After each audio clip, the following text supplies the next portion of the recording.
ప్రేమగల తండ్రి, కృపగల దేవ, జీవం గల నాయన, పరిశుద్ధుడైన మహా గొప్ప దేవ, ప్రసంగి గ్రంథ వివరణలో 11 సెషన్స్ను ముగించుకొని 12వ సెషన్లోనికి మేము ప్రవేశిస్తున్నాము నాయన.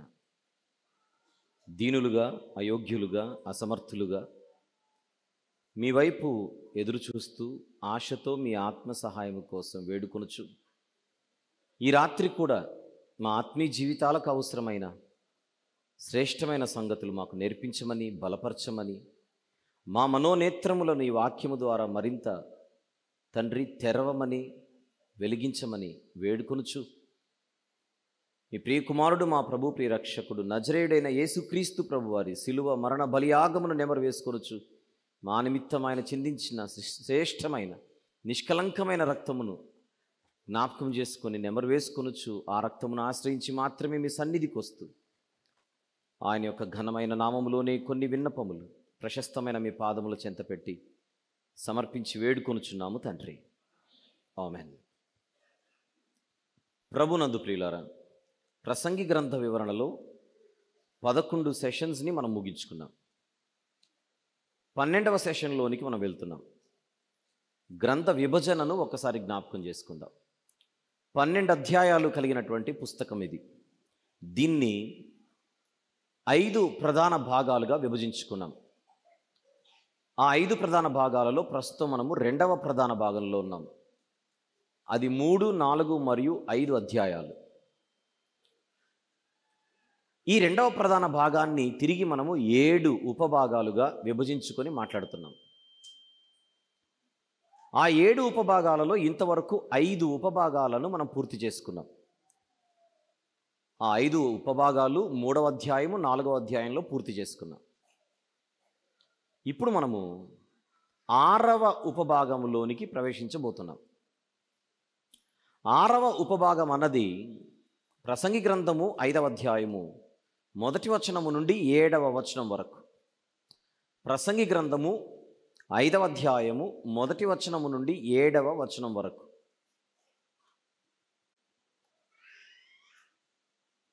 ఈ 7 వచనాలను ఇప్పుడు మనము ధ్యానించబోతున్నాం. ఇది మన ప్రయాణం. స్టార్ట్ చేద్దాం. సొలొమోను అన్న గ్రంథకర్త ప్రసంగి గ్రంథానికి కనబడుతున్నాడు. సూర్యుని క్రింద జరుగుతున్నటువంటి మానవ లోకములో, సమాజములో జరుగుతున్నటువంటి పరిస్థితులను ఆయన తీక్షణంగా పరిశీలించే ఒక పనిని తీసుకొని పెట్టుకొని, ప్రత్యేకించి 3, 4, 5 అధ్యాయాలలో జనరల్గా సమాజాన్ని అబ్జర్వ్ చేయడం మొదలుపెట్టాడు. మొదటి 2 అధ్యాయాలలో థీమ్ వేరని చెప్పాను. మొదటి 2 అధ్యాయాలలో తన వ్యక్తిగత అనుభవము నుండి దేవుడు తప్ప వేరే దిక్కు లేదు అని చెప్పి ముగించాడు. ఇప్పుడు 3, 4 అధ్యాయాలలో 3, 4, 5 అధ్యాయాలలో ఆయన చేస్తున్నది సమాజంలో కనబడుతున్న పరిస్థితులను జనరల్గా అబ్జర్వ్ చేసి, ఈ పరిస్థితి క్రమమైనది కాదు అని ప్రసంగి అయిన ఆయన, హీబ్రూలో కొహెలెత్ అంటే బోధకుడు, ప్రసంగికుడు, సంఘాన్ని సమకూర్చి బోధించేవాడు, సంఘనాయకుడు. ఇదే కదా ప్రారంభంలో మనం మాట్లాడుకుంది. ఏది క్రమమో ఏది అక్రమమో ప్రజలకు తెలియజేస్తున్న ప్రసంగికుడు.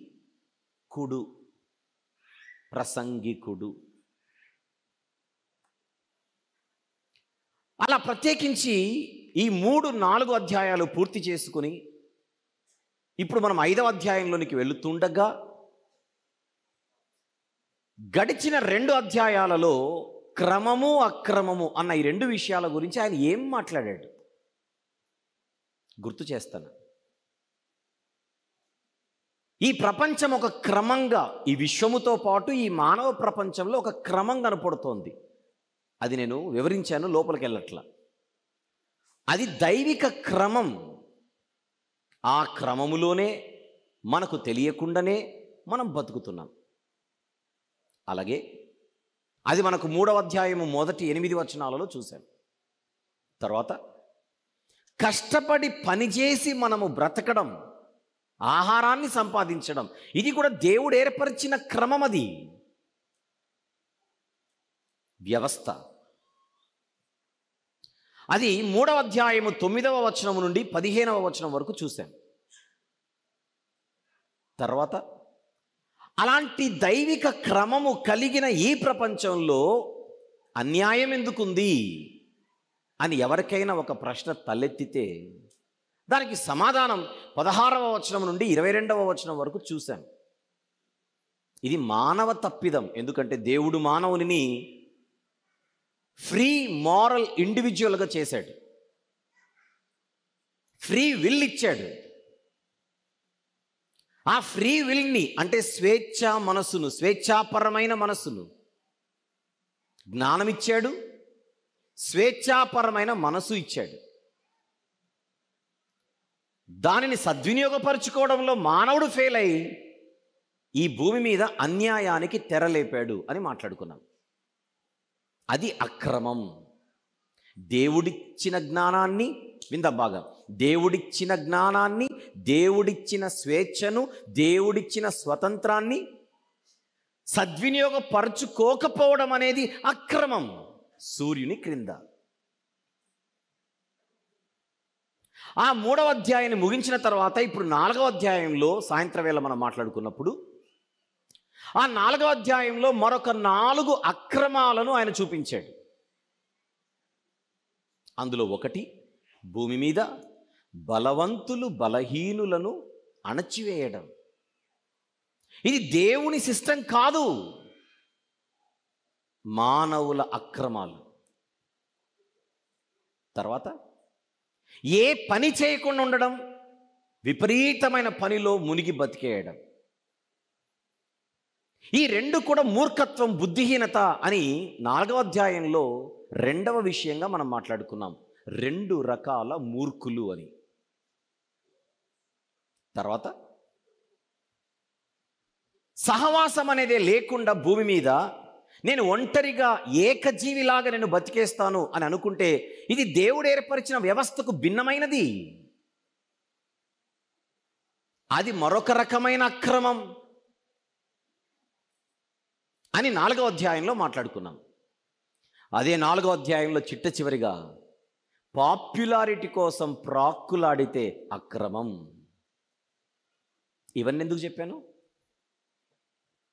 ఇవన్నీ మనసులో పెట్టుకొని 5వ అధ్యాయంలోనికి రావాలి.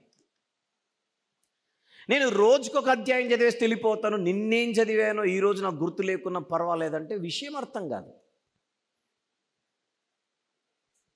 ఒక గ్రంథములో మనం ఏ సెక్షన్లో ఉన్నాం, ఆ సెక్షన్లో ఉన్నటువంటి టోన్ ఏమిటి, కాంటెక్స్ట్ ఏమిటి, సందర్భం ఏమిటి, ఇవన్నీ కూడా ప్యారలల్గా మన మనసులో లేకపోతే గ్రంథాలు అర్థం కావు. దేవుని వాక్యాన్ని అపార్థం చేసుకొని మనకిష్టం వచ్చినట్టుగా వక్రీకరించే అవకాశం ఉంది. దేవుని వాక్యాన్ని వక్రీకరిస్తే స్వకీయ నాశనం అన్నాడు బైబిల్లో. ఆ తప్పు జరగకుండా ఉండడానికే మనం చేస్తున్న జాగ్రత్తతో కూడుకున్న పని. ఇవన్నీ మనసులో పెట్టుకొని ఇప్పుడు నెమ్మదిగా 5వ అధ్యాయంలోనికి మనం ప్రవేశించాలి. విందాం. ముందుగా కొన్ని ప్రాథమిక, కొన్ని ప్రాముఖ్య పరిచయ మాటలు ఇప్పుడు చాలా అవసరం. సూర్యుని క్రింద అంటే ఈ లోకం. ఈ లోకంలో దేవుణ్ణి నమ్మేవారు ఉన్నారు, దేవునిని నమ్మేవారు ఉన్నారు, నమ్మని వారు ఉన్నారు. వారి గురించి వద్దు ఇప్పుడు. నమ్మేవారైతే ఉన్నారు, కానీ నమ్ముచున్నవారు దేవునిని పట్టించుకునే పరిస్థితిలో లేరు. అధిక శాతం. నమ్మితే సరిపోదు, ఆ దేవునికి ఇవ్వవలసిన గౌరవం ఆయనకు రావాలి. నమ్మితే సరిపోదు. మలాకి గ్రంథం పాత నిబంధనలో చివరి పుస్తకం 1వ అధ్యాయం ఒక్కసారి తీద్దాం. మలాకి గ్రంథము 1వ అధ్యాయం 6వ వచనం ఒక్కసారి చూద్దాం. 6. కుమారుడు తన తండ్రిని ఘనపరచును గదా, దాసుడు తన యజమానుని ఘనపరచును కదా. నా నామమును నిర్లక్ష్యపెట్టు యాజకులారా, నేను తండ్రినైతే నాకు రావలసిన ఘనత ఏమాయను? నేను యజమానుడనైతే నాకు భయపడువాడు ఎక్కడ ఉన్నాడు? ఎక్కడున్నాడు? దేవుని ఆరోపణ ఏమిటి ఇక్కడ? మీరు నన్నెందుకు నమ్మడము లేదు కాదు, గమనించాలి. మీరెందుకు నన్ను నమ్మడము లేదు అన్నది కాదు దేవుని ఆరోపణ. నన్నెందుకు మీరు ఘనపరచడం లేదు. చాలా సీరియస్గానే ఉంది మ్యాటర్. ఈ మాట నమ్మనోళ్లతో కాదు, నమ్మినోళ్లతో చెబుతున్నాడు. ఇక్కడున్న మనందరం నమ్మినోళ్ళమేనా? మామూలుగా మనలో మాట. ఇప్పుడు దేవుణ్ణి నమ్మినోళ్ళమా నమ్మనోళ్ళమా? నమ్మినోళ్ళమే. నమ్మిన వారికి దేవుని ప్రశ్న ఒకటి కనబడుతోంది. నన్ను నమ్మిన వారులారా, మీరు నన్ను ఘనపరచుచున్నారా? That is the point. That is the point. అంటే దేవునికి తనను ఘనపరిచే వారు తనవారు అనే భావములో దేవుడున్నాడు. తనను నమ్మేవారు తనవారు కాదు, తనను ఘనపరిచేవారు, గౌరవించేవారు దేవుని వారు.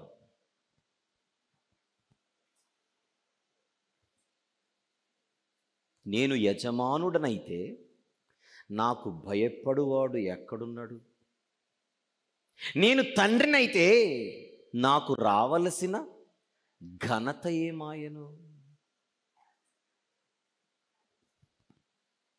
అప్పుడు ప్రజలు అడుగుతున్నారట, ఏమి చేసి నీ నామమును నిర్లక్ష్య పెట్టితివి? అమాయకంగా అడుగుతున్నారు ఇల్లు.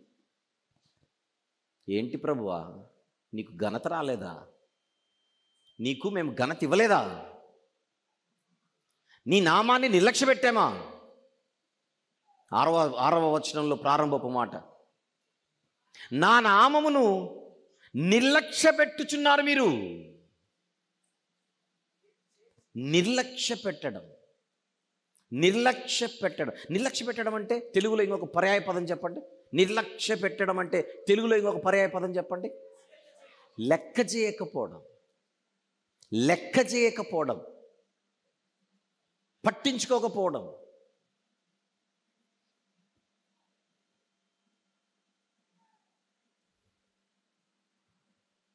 పట్టించుకోకపోతే అంత ప్రాబ్లమా?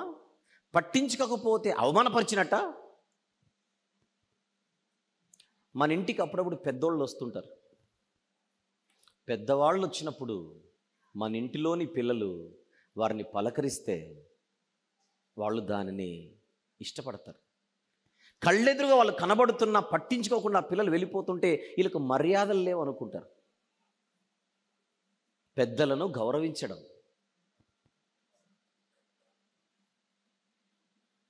మనల్ని కూడా అప్పుడప్పుడు కొంతమంది పట్టించుకోకుండా ఉంటుంటే మనం కూడా ఫీల్ అవుతాం,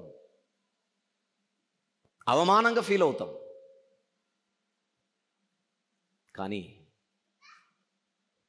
జన్మనిచ్చిన దేవునినే నమ్మడం వరకు నమ్మి ఆయనను పట్టించుకోకపోతే రైట్.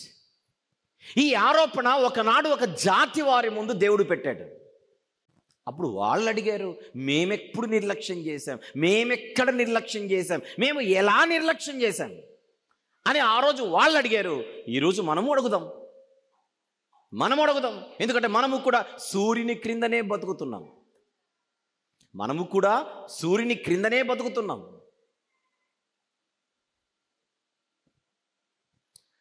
ప్రసంగి గారిని అడుగుదాం. వెళ్దాం రండి. ప్రసంగి గ్రంథం 5వ అధ్యాయం. ప్రసంగి గ్రంథము 5వ అధ్యాయం మొదటి వచనం. నీవు దేవుని మందిరమునకు పోవునప్పుడు, అంటే మందిరానికి వెళ్ళే వారితో మాట్లాడుతున్నాడా, మందిరం అడ్రస్ కూడా తెలియని వాళ్ళతో మాట్లాడుతున్నాడా? మందిరానికి వెళ్ళే వారితో మాట్లాడుతున్నాడు. ఇంతకు మందిరానికి వెళ్ళేవారెవరు చెప్పాలి? మందిరానికి వెళ్ళేవారెవరు? ఇప్పుడు మనమే, ఇక్కడ మనమే. ఎందుకంటే సొలొమోను గారు మొట్టమొదట ఈ పుస్తకం రాసినప్పుడు అప్పుడున్న ప్రజలు ఎవరిని ఇప్పుడు బతికలేరు. ఇప్పుడు మనమే. ప్రపంచంలో దేవుని మందిరానికి వెళ్ళే వాళ్ళు ఉన్నారు అన్ని తరాలలో. వెళ్ళే వాళ్ళందరూ అనుకుంటున్నారు వెళ్తున్నామని, వెళ్ళొచ్చిన వాళ్ళందరూ అనుకుంటున్నారు వెళ్ళొచ్చామని. వెళ్ళాము గనుక దేవుడు ఆనందిస్తాడు, వచ్చాము గనుక దేవుడు ఆనందిస్తాడు. ఈ మైండ్తోనే మనం ఉంటాం.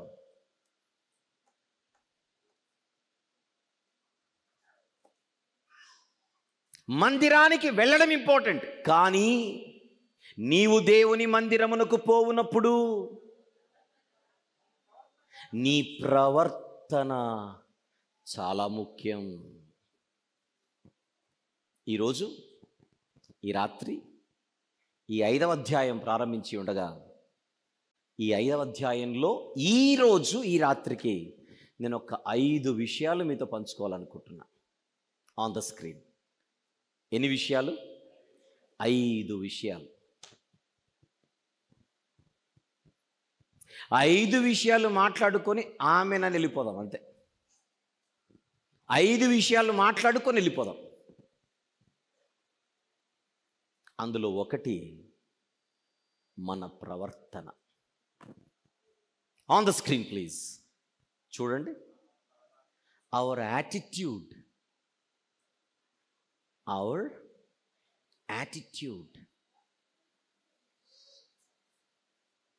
వద్దాం.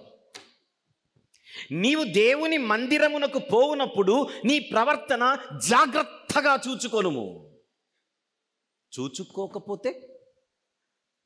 చూసుకోకపోతే ఆయనను నిర్లక్ష్య పెట్టినట్టు, ఆయనకి ఇవ్వవలసిన ఘనత ఆయనకు ఇవ్వనట్టు, ఆయనను అవమానపరిచినట్టు.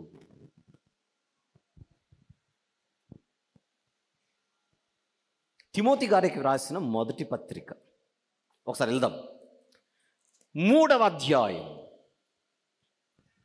తిమోతి గారికి రాసిన మొదటి పత్రిక 3వ అధ్యాయం 15వ వచనం ఒకసారి చూద్దాం. 15. అయినను నేను ఆలస్యము చేసిన ఎడల దేవుని మందిరములో అనగా జీవము గల దేవుని సంఘములో జనులు ఎలాగూ ప్రవర్తింపవలెనో అది నీకు తెలియవలెనని ఈ సంగతులు నీకు వ్రాయుచున్నాను. బైబిల్లో ఏ సబ్జెక్ట్ సీరియస్గా కనపడుతోంది ఇక్కడ? నువ్వు మందిరానికి వెళ్తే చాలు కాదు. మందిరానికి వెళ్ళే మీరు ఎలాగ ప్రవర్తిస్తున్నారో అది జాగ్రత్త. ఈ మాట అంటూ బైబిల్లో ఉందన్న సంగతి ఉన్నా దాన్ని చాలా గంభీరంగా, సీరియస్గా, సిన్సియర్గా పట్టించుకోవాలన్న సంగతి అనేక మందికి అనిపించడం లేదు. అది కూడా ఆలోచిద్దాం. ఏం అజాగ్రత్తగా ఉన్నామని జాగ్రత్త చెప్పాలి? ఒక్కటి చెబుతాను వెంటనే అర్థం కావడానికి. అయ్యగారు వాక్యం చెబుతుంటారు మందిరంలో, మన సెల్ ఫోన్లో మన బిజీ మనకు. ఆయన మాట్లాడుతుంటాడు దేవుని మాటలు. ఇక్కడ సెల్ ఫోను గెలకడమే గెలకడమే గెలకడమే. ఏమిటి బిల్డప్? ఎక్కడికి వచ్చాం మనం? ఎందుకు వచ్చాం మనం?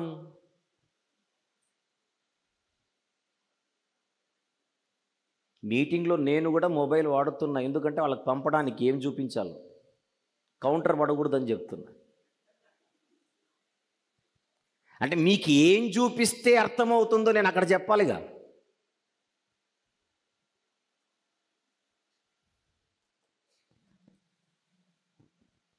సహజంగా మందిరములో సంఘస్థుల బిహేవియర్, సంఘస్థుల యాటిట్యూడ్, ఇది దేవుడు చూస్తున్నాడు. ఇది దేవుడు చూస్తున్నాడు. మనమేంటి? మన వ్యవహారం ఏమిటి? మన పరిస్థితి ఏమిటి?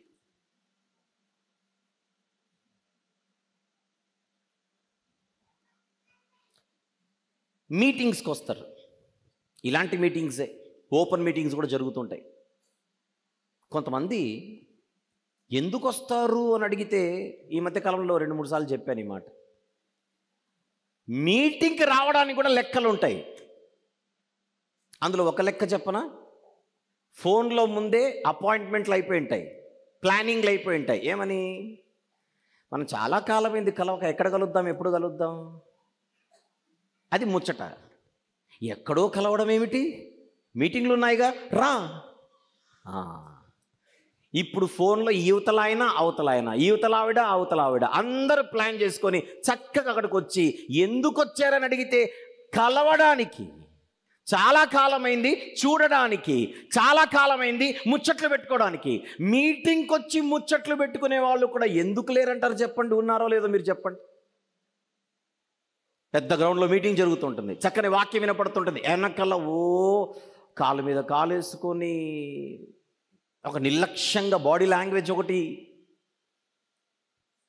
ఏంటో ఏమిటో. ఇంటికి వెళ్ళి ఏం చెప్తారు చెప్పను? ఎక్కడికి వెళ్ళేసి వచ్చావంటే ఆన్సర్ చెప్పండి. ఇంటికి వెళ్ళిన తర్వాత ఎక్కడికి వెళ్ళి వచ్చావంటే ఆన్సర్ ఏంటి? మీటింగ్. ఏం ఉద్ధరించాడు వెళ్ళి? ఎవరినో స్నేహితులను కలవడానికి అడ్డా, ఒక సభ, ఒక మందిరం. ఇక్కడికి వచ్చిన తర్వాత మళ్ళీ ఇక్కడ కూడా ఎవరితోనో మాట్లాడడం. అందుక రావాల్సింది మందిరానికి. ఇదా దేవునిని ఘనపరచడం? ఇదా దేవునిని గౌరవించడం?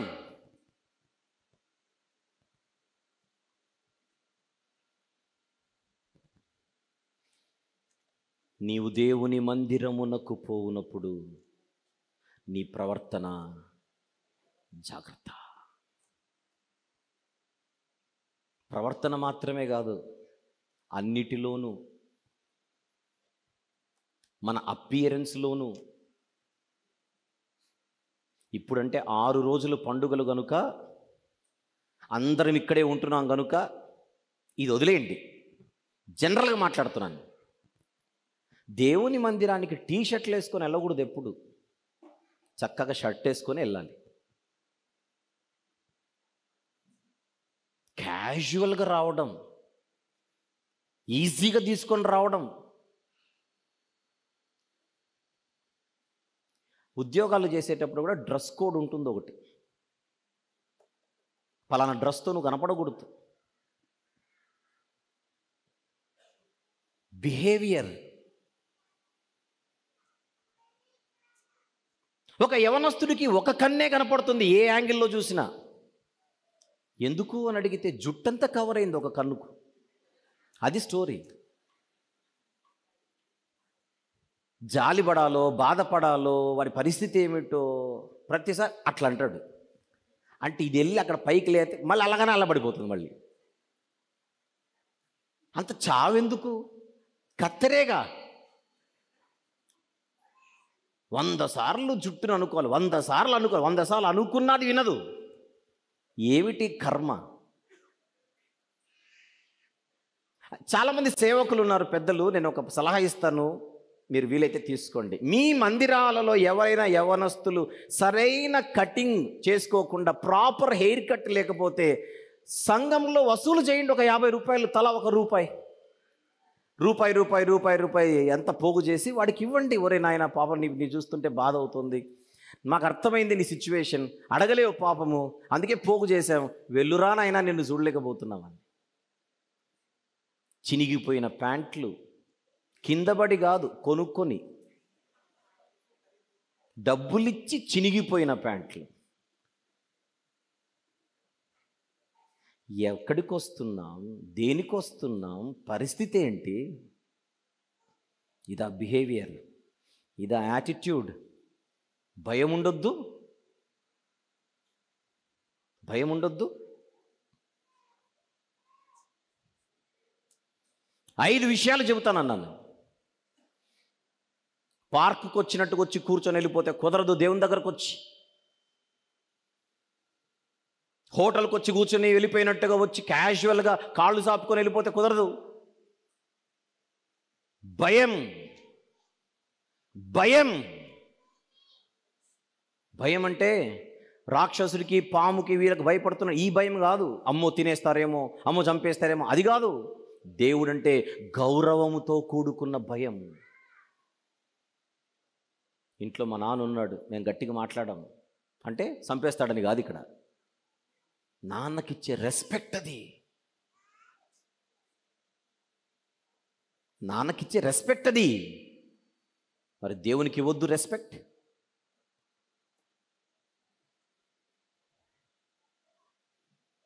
రైట్. మంచి డ్రెస్సులోనే వచ్చాం, ప్రాపర్ ఫార్మల్ డ్రెస్తోనే వచ్చాం, అంత బాగానే ఉంది. కానీ తన మందిరానికి వచ్చిన తర్వాత విశ్వాసులుగా పిలువబడుతున్న వారు ఎలా వింటున్నారో గమనిస్తుంటాడు. ఇది రెండో విషయం. ఎలా వచ్చారు, ఎలా ఉన్నారు, ఎలా కనబడుతున్నారు మాత్రమే కాదు, ఎలా వింటున్నారు. Number 2 on the screen please. ఆలకించడం. దేవుని మందిరానికి వచ్చినోళ్ళు ఎలా ఆలకిస్తున్నారు.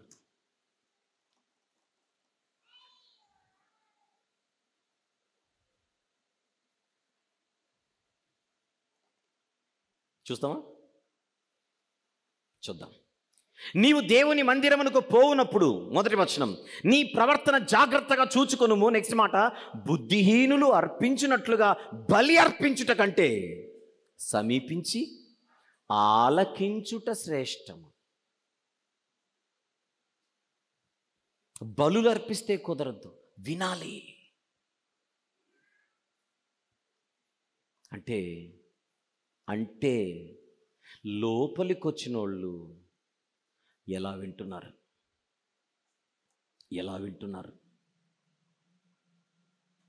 వినడం అనేది చాలా సవాలుతో కూడుకున్నదే వాస్తవానికి.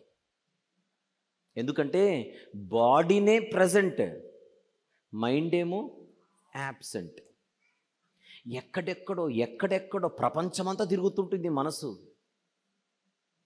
అందుకే వినడం కాదు, మనసు పెట్టి వినండి అంటుంటారు జనరల్గా. మనసు పెట్టి వినండి, మనసు పెట్టి వినండి. కాన్సంట్రేట్.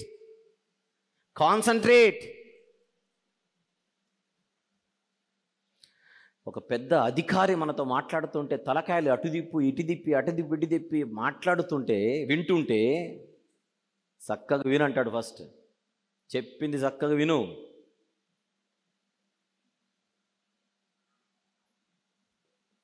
దేవుడు మందిరానికి ఆరాధన కొరకు వస్తున్నవారు, తనను ఆరాధించడానికి మందిరానికి వస్తున్న ప్రతి వ్యక్తి ప్రవర్తన చూస్తున్నాడు. వచ్చిన తర్వాత ఈ మనిషి ఎట్లున్నాడని, వచ్చిన మనిషి ఎలా వింటున్నాడు. ఒక మాట అడుగుతాను, చెప్పండి. విన్నా వినకపోయినా కానుకలు మాత్రం వేస్తారా లేదా? చెప్పండి. వచ్చిన వాళ్ళందరూ కానుకలు వేస్తారా, వేరా? కానుకలేసి మనం అనుకుంటున్నాం అయిపోయింది రప్ప అని అనుకొని. కానుకలు వేయడం గొప్ప సంగతి అనుకుంటున్నామేమో. మనం కానుకలు వేయగానే దేవుడు ఆనందిస్తున్నాడు అనుకుంటున్నామేమో. కానీ అలా కనబడడం లేదు ఇక్కడ. కానుకలిచ్చి దేవునితో ఫిక్సింగ్ చేసుకోవడానికి అవకాశం లేదు ఇక్కడ. కానుకలతో దేవుని కొనలేము. కయీను కూడా కానుకిచ్చాడు, కానీ దేవుని మాట వినే వ్యక్తిత్వం ఆయనలో కనపడ్డంలా. కానుకిచ్చిన కయీను మాట వినడంలో ఫెయిల్ అయ్యాడు. ఎవరి సంబంధిగా పిలువబడ్డాడు? దుష్టుడి సంబంధి. ఇంతకు మందిరానికి వచ్చేది విని నేర్చుకోవడానికేనా, టైం పాస్ చేయడానికా? టైం పాస్ చేసేవాళ్ళు కూడా ఉంటారా మందిరంలో? టైం పాస్ చేసేవాళ్ళు కూడా ఉంటారా ఉండరా? ఆలోచించండి ఒకసారి. ఉన్నారు, వినరు. 100 సార్లు ఫోన్ తీసుకొని బయటికి వెళ్తారు. ఆ మాత్రం దానికి లోపలికి ఎందుకు రావాలి? ఏదో అసలు అర్జెంట్ కాల్, చాలా ఇప్పుడు కొంపలు మునిగిపోయేవి ఏవో ఎక్సెప్షనల్ కేసెస్ ఉంటాయి, వాటి గురించి మాట్లాడాలి. ఎక్సెప్షనల్ కేసెస్ ఉంటాయి. అసలు మనం సిద్ధపడే కదా మందిరానికి రావాల్సింది. మనం మెంటల్గా సిద్ధపడే కదా రావాల్సింది. ఎగ్జామినేషన్ హాల్లోకి వెళ్ళిన విద్యార్థి సెల్ ఫోన్ వాడుతుందా? ఆ 2:30-3 గంటల సేపు అన్ని మర్చిపోవాల్సిందే. ఏమిటి నిర్లక్ష్య భావం? ఏమిటి నిర్లక్ష్య నైజం? భయము లేక దేవుడు అంటే, రెస్పెక్ట్ లేక, ఇది కరెక్ట్ మాట. ఇంకా మనము దేవునిని గౌరవించట్లా. ఈ మాట మర్చిపోకండి. క్యాజువల్ బిహేవియర్ మంది, లైట్గా తీసుకోవడం. ఎలా అయినా రావచ్చు, ఎలా అయినా కూర్చోవచ్చు, ఎలా అయినా వినొచ్చు, అంతా నా ఇష్టం. దీనిని దేవునిని తక్కువగా అంచనా వేయడం అంటారు. దేవునిని అండర్ ఎస్టిమేట్ చేయడం ఇది.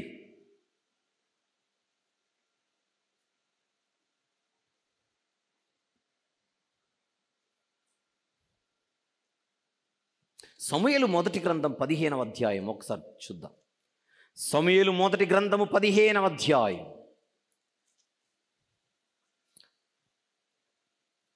22వ వచనం. సౌలుతో సమూయేలు గారు చెబుతున్న మాట చూద్దాం ఒకసారి. 22వ వచనం. అందుకు సమూయేలు తాను సెలవిచ్చిన ఆజ్ఞను ఒకడు గైకొనుట వలన యెహోవా సంతోషించినట్లు ఒకడు దహన బలులను అర్పించుట వలన ఆయన సంతోషించునా? ఆలోచించుము.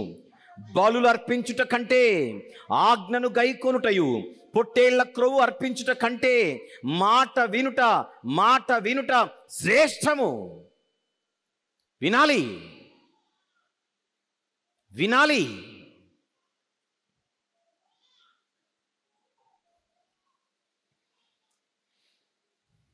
మనుషులు మాట్లాడుతుంటేనే వినకపోతే అది అమర్యాద అయితే, మనుషులు మాట్లాడేటప్పుడు వినకపోతేనే అమర్యాద అయితే, దేవుని మాటలు ప్రకటించబడుతున్నప్పుడు ఎంత జాగ్రత్తగా వినాలి. ఈ భయం ఎక్కడిది? అమ్మో, దీనిని దేవుడు వస్తున్న వారితో చెప్పుచున్న మాట, నన్ను మీరు నిర్లక్ష్య పెట్టుచున్నారు, నాకు రావలసిన ఘనత నాకు రావడం లేదు. ఇది మందిరానికి వస్తున్న వారిపై దేవుని ఆరోపణ. కొంతమంది ఉంటారు, ఇలా వెళ్ళినా పర్లేదు, వెళ్ళకున్నా పర్లేదు, ఆ కేసులు వద్దు, ఇప్పుడు కుదరలేదు, కుదిరితే వస్తాము. ఎంత నిర్లక్ష్య వైఖరి! వాళ్ళ గురించి కాదు, వస్తున్నోళ్ళ గురించే పంచాయతీ ఇదంతా.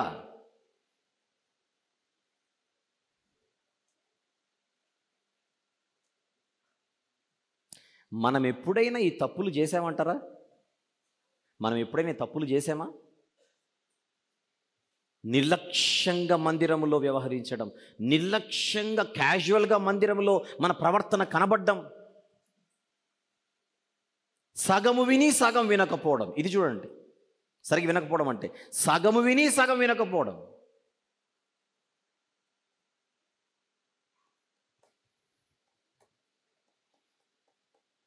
దేవుని మందిర పరిచర్యలో పాల్గొనడం అంటే భక్తితో పాల్గొనడం. భక్తితో పాల్గొనడం. భక్తి లేని పని దేవుని పని కాదు. ఇప్పుడు మీటింగ్లు జరుగుతున్నాయి, ఎగ్జాంపుల్ ఇదే తీసుకుందాం. మీటింగ్లు జరుగుతున్నాయి, ఈ మీటింగ్ కోసం ఎందరో కష్టపడుతున్నారు. కానీ కష్టపడుతున్న ప్రతి ఒక్కరు కూడా భక్తి కలిగి చేస్తేనే లెక్కలోనికి వస్తుంది. అది ఎక్కడైనా భక్తి లేకపోతే, దేవుడు అంటే గౌరవం లేకపోతే,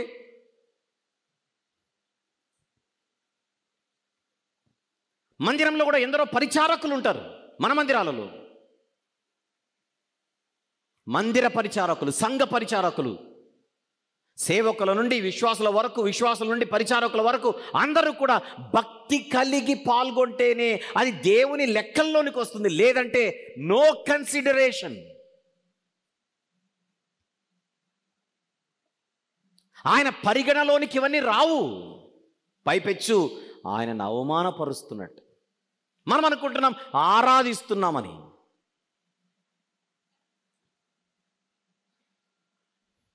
ఐదు విషయాలు చెబుతానన్నాను, 2 చెప్పాను. 1 ప్రవర్తన, 2 మనం ఎలా వింటున్నాం దేవుని వాక్యాన్ని.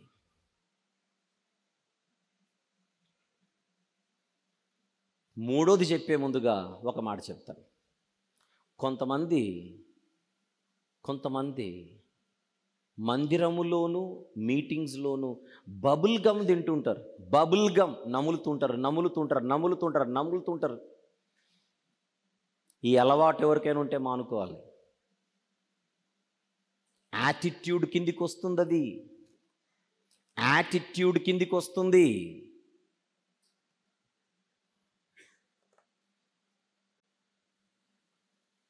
బబుల్ గమ్ నమ్ముతూ మందిరంలో కూర్చోవడం ఏంటి? బబుల్ గమ్ నమ్ముతూ మీటింగ్లలో కూర్చోవడం ఏంటి? ఏంటి యాటిట్యూడ్? చిర్రెత్తిపోతుంటుంది. ఒక్కొక్కసారి నాకు కనపడుతుంటారు, చిర్రెత్తిపోతుంటుంది. బయట బర్రే నములుతుంది, లోపల నువ్వు నమిలుతుంది. తేడా ఏమిటి? ఏమిటా బిహేవియర్? ఏమిటా యాటిట్యూడ్? ఎవరు నేర్పించిన వైఖరిది? ఎవరు నేర్పించిన నైజం ఇది? పద్ధతులు తెలియాలి కొన్ని మనకు.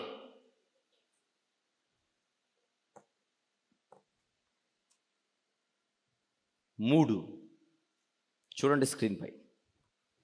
3 చదువుతారా? మనము చేయు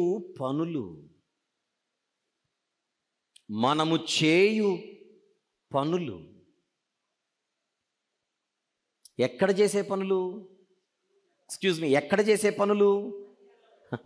మీరు మందిరంలో అనుకుంటున్నారు కాదు. మందిరానికి ఒక్కరోజు వస్తున్నాం, 3 గంటలు సిన్సియర్గానే కూర్చుంటాం. 3 గంటలు ఏ తప్పులు చేయకుండా నిజాయితీ, మంచి బాలుడు. ఆ పనులు కాదు, మందిరము దాటెళ్ళిపోయిన తర్వాత చేసే పనులు, అవి చూస్తున్నాడు దేవుడు. నువ్వు బయట ఏం చేసావు, ఇక్కడికి వచ్చి ఏం చేస్తున్నావు?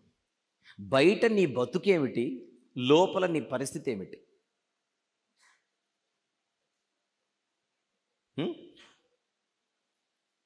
భక్తి లోపలికే పరిమితమైందా? వెళ్ళేటప్పుడు భక్తిని ఇక్కడ లోపల పెట్టి తాళమేసి వెళ్ళిపోతున్నామా? కేవలం మందిరానికి వచ్చినప్పుడు మాత్రమే మనం భక్తులుగా కనబడితే అది ఆరాధన అవుతుందా? అట్టి ఆరాధన దేవునిని ఆనందపరచగలదా? ఏది నిజమైన ఆరాధన మందిరానికి వచ్చి మనం చేసేది? చూద్దాం. ప్రసంగి గ్రంథం 5వ అధ్యాయం. నీవు దేవుని మందిరమునకు పోవునప్పుడు నీ ప్రవర్తన జాగ్రత్తగా చూచుకొనుము. బుద్ధిహీనులు అర్పించినట్లుగా బలి అర్పించుట కంటే సమీపించి ఆలకించుట శ్రేష్టము. తర్వాత వారు తెలియకయే దుర్మార్గపు పనులు చేయుదురు. ఎవరు? వారు తెలియకయే దుర్మార్గపు పనులు చేయుదురు. నువ్వు దేవునిని గౌరవించడానికే వస్తున్నావు, దేవునిని గణపరచడానికే వస్తున్నావు. కానీ దుర్మార్గపు పనులలో చాలామంది ఉన్నారు. వాళ్లకు నీకు తేడా లేకపోతే వచ్చి లాభమేమిటి? ఆరాధన చేసి లాభమేమిటి? యెషయా గ్రంథము మొదటి అధ్యాయం, యెషయా గ్రంథము మొదటి అధ్యాయం 11వ వచనం నుండి నేను చదువుతాను. 11వ వచనం నుండి యెహోవా సెలవిచ్చిన మాట ఇదే: విస్తారమైన మీ బలులు నాకేలా? దహన బలులకు పొట్టేళ్లును, బాగుగా మేపిన దూడల క్రొవ్వును నాకు వెక్కసమాయను. కోడెల రక్తమందైనను, గొర్రె పిల్లల రక్తమందైనను, మేకపోతుల రక్తమందైనను నాకు ఇష్టము లేదు. నా సన్నిధిని కనబడవలెనని మీరు వచ్చుచున్నారే, నా ఆవరణములను త్రొక్కుటకు మిమ్మును రమ్మన్నవాడు ఎవడు? వచ్చినందుకు దేవుడు పొంగిపోవట్లా. రివర్స్లో ఎవడు రమ్మన్నాడని అంటున్నాడు. ఎవడు రమ్మన్నాడని అడుగుతున్నాడు రివర్స్లో. ఎందుకు అంత సీరియస్ అవుతున్నాడు దేవుడు? ఇప్పుడు చూడండి కింద, మీ నైవేద్యము వ్యర్థం. ప్రసంగి గ్రంథ కాన్సెప్ట్ అదేనా? మీ నైవేద్యము వ్యర్థము, అది నాకు అసహ్యము, అది నాకు అసహ్యము పుట్టించు ధూపార్పణము, దానిక తేకుడి. అమావాస్యయు విశ్రాంతి దినమును సమాజ కూట ప్రకటనమును జరుగుచున్నవి. పాపుల గుంపు కూడిన ఉత్సవ సమాజమును నేను ఓర్చజాలను. నాది పరిశుద్ధ సంఘం. ఈ పరిశుద్ధ సంఘములో సభ్యురాలిగా నేను నిన్ను పరిగణించాలనంటే నీ హోల్ లైఫ్ నేను చూస్తున్నాను. నీ హోల్ లైఫ్ బయట బాగలేదు, బయట నీ అలవాట్లు బాగలేవు అంటున్నాడు సంఘస్థులతో. బయట మీ పనులు బాగలేవు, బయట మీ జీవితం బాగలేదు. లేవా దురలవాట్లు? మందిరానికి వచ్చే వాళ్ళలో కూడా అనేక మందికి దురలవాట్లు లేవా? ఉన్నాయి. వాళ్ళ భక్తి ఏమిటి? మేము లోపల భక్తిగానే ఉన్నాంగా, బయట ఏం చేసినా పర్లేదు. ఎంత నిర్లక్ష్యముతో కూడుకున్న జీవితం ఇది.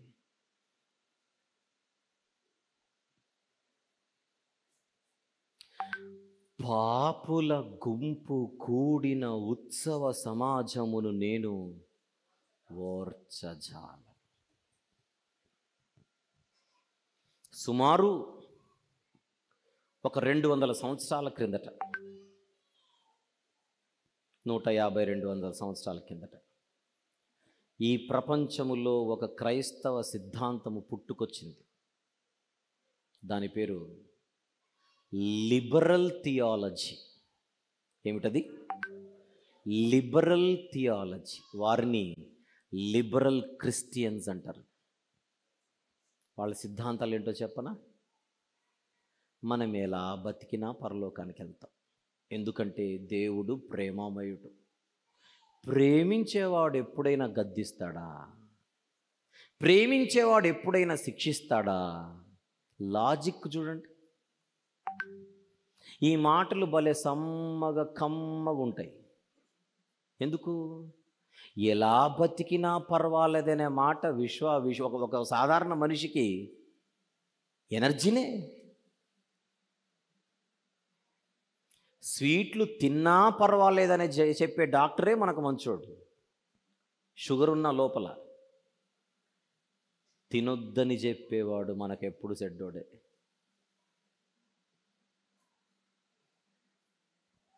భయంకరమైన సిద్ధాంతాలు క్రైస్తవ్యంలోనికి చొచ్చుకొచ్చాయి. అందులో ఒకటి, పాపము చేసినా పర్వాలేదు, దేవుడు ప్రేమామయుడు. గెట్ అవుట్ అంటున్నాడు ఇక్కడ. 14 మీ అమావాస్య ఉత్సవములను నియామక కాలములను నాకు హేయములు, అవి నాకు బాధకరములు, వాటిని సహింపలేక విసికి ఉన్నాను. మీరు మీ చేతులు చాపునప్పుడు మిమ్మల్ని చూడక నా కన్నులు కప్పుకొందును. ఇంతకంటే అవమానకరమైన మాట ఉంటుందా చెప్పండి? మీ ముఖాలు చూడడం కూడా నాకు ఇష్టం లేదు అంటున్నాడు ఇక్కడ. మీ ముఖాలు చూడడం కూడా ఇష్టం లేదు. ఎందుకంత కఠినంగా మాట్లాడుతున్నాడు దేవుడు? ఇంకా మీరు బహుగా ప్రార్థన చేసినను నేను వినను. ఎందుకు ప్రభువా అని అడిగితే మీ పనులు బాగలేవు, మీ చేతులు రక్తముతో నిండి ఉన్నవి. మిమ్మును కడుగుకొనుడి, శుద్ధి చేసుకొనుడి. మీ దుష్క్రియలు పనులు, మీ దుష్క్రియలు నాకు కనబడకుండా వాటిని తొలగించాలి. అది భక్తికి నిదర్శనం. నా సేవకుడైన యోబును చూచితివా? సగర్వంగా చెప్పాడు ఈ మాట. యథార్థవర్తనుడు, న్యాయవంతుడు, నాయందు భయభక్తులు కలిగి, నెక్స్ట్ మాట, చెడుతనమును విసర్జించినవాడు. అది భక్తి. చెడుతనమును విసర్జించకుండా భక్తి అంటే కుదరదు. వారి ప్రార్థనలు వినను, వారి మోకాలు చూడను అంటున్నాడు ఇక్కడ.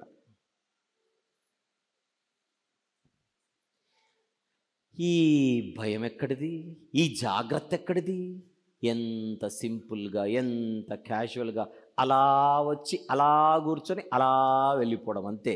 వెళ్ళాను కనుక, కూర్చున్నాను కనుక దేవుడు ఇంప్రెస్ అయిపోయి ఉంటాడని మన భ్రమ. అంటే నిజమైన ఆరాధికుల జీవితం భక్తి గల జీవితం.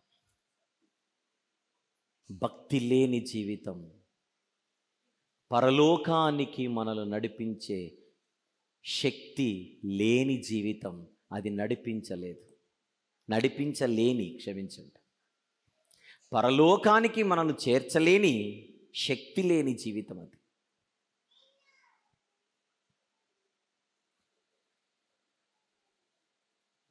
భక్తి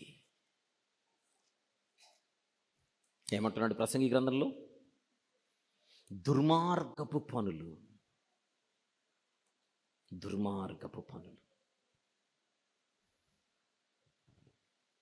భక్తి గురించి మాట్లాడుకున్నాం కనుక 2 వచనాలు చూద్దాం.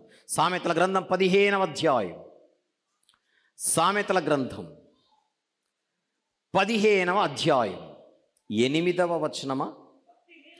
భక్తిహీనులు అర్పించు బలులు యెహోవాకు హేయములు. భక్తి లేని అర్పణలొద్దు. అదే సామెతల గ్రంథంలో 21వ అధ్యాయం 27వ వచనం. భక్తిహీనులు 21వ అధ్యాయము 27వ వచనం. భక్తిహీనులు అర్పించు బలులు హేయములు, దురాలోచనతో అర్పించిన ఎడల అవి మరీ హేయములు.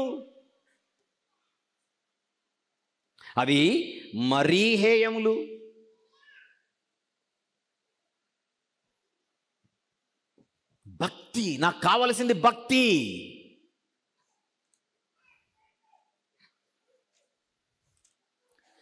మనకు అవకాశం ఉంటే గ్రంథ వివరణలోనే దీనికి సంబంధించి ఎక్కడైనా మనకు కాంటెక్స్ట్ తగిలితే ఇంకా ఎక్కువ వివరణ ఇస్తాను. విందాం. చాలా అవసరం ఇది సంఘస్థులుగా. మనకు గ్రంథం పూర్తి చేసుకోవాలి కనుక ముందుకెళ్తున్నాను.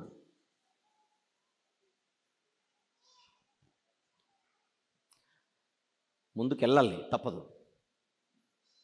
కానీ ఇక్కడ బలమైన పాయింటే మనం గుర్తుపెట్టుకోవాల్సింది. విదౌట్ భక్తి everything else is useless. Godliness, holiness, పరిశుద్ధత. భక్తి అంటే పరిశుద్ధత. పాపుల సమాజాన్ని నేను ఓర్చజాలను. 2వ వచనం, నీవు దేవుని సన్నిధిని అనాలోచనగా పలుకుటకు నీ హృదయమును త్వరపడనీయక నీ నోటిని కాచుకో అన్నాడు. తర్వాత 3 విషయాలు మాట్లాడుకున్నామా ఇంతవరకు? చూపించి ఒకసారి 3. నంబర్ 1 ప్రవర్తన, నంబర్ 2 ఆలకించడం, నంబర్ 3 మనము చేసే పనులను దేవుడు గమనిస్తున్నాడు. ఇప్పుడు నంబర్ 4 ఆన్ ద స్క్రీన్, మన మాటలు.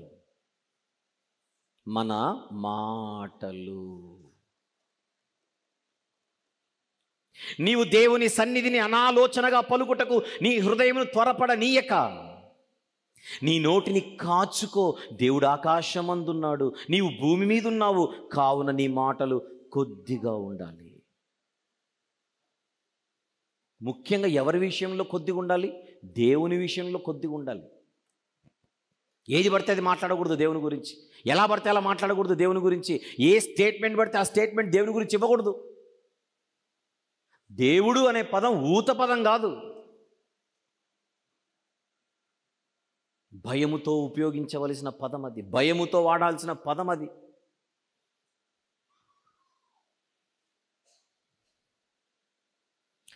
దేవుని పని చేయాలండి, మనము దేవుని పని చేయాలండి, దేవుని కోసం బతకాలండి, అంతా దేవుని కృప అండి, అంతా దేవుని చిత్తం అని 100 సార్లు దేవుడు దేవుడు దేవుడు దేవుడు అని అనే మనం బైబిల్ చదవమే రోజు, ప్రార్థన చేసుకోవడమే రోజు. ప్రార్థనే అలవాటు లేని వారు కూడా మాటకు ముందు మాటకు తర్వాత దేవుని చిత్తం, అంతా దేవుని కృప, అంతా దేవునిది అని మాట్లాడడం విచిత్రం కాదు?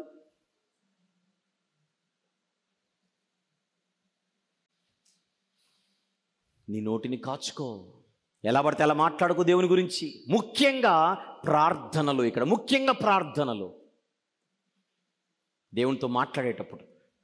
ఇక్కడ మాటలు అంటే మనం పక్కోళ్ళతో మాట్లాడడం, ఎదుటోళ్ళతో మాట్లాడడం మాత్రమే కాదు, దేవునితో మాట్లాడేటప్పుడు మరీ ప్రత్యేకించి, దేవునితో మాట్లాడేటప్పుడు మరీ జాగ్రత్త. ప్రార్థనలో ఏది పడితే అది అడగడం, ప్రార్థనలో ఏది పడితే అది అడగడం, దేవుని గురించి మనం మాట్లాడేటప్పుడు ఏది పడితే ఆయన గురించి అది చెప్పడం. బొట్టంత ఉంటుంది భూమి ఈ విశ్వంలో, ఆయనేమో ఆకాశ మహాకాశంలో పట్టజాలని దేవుడు. ఇక్కడుండి ఆర్డర్లు పాస్ చేస్తాం, దిగిరా అనొచ్చా దేవుని తల? దిగిరా.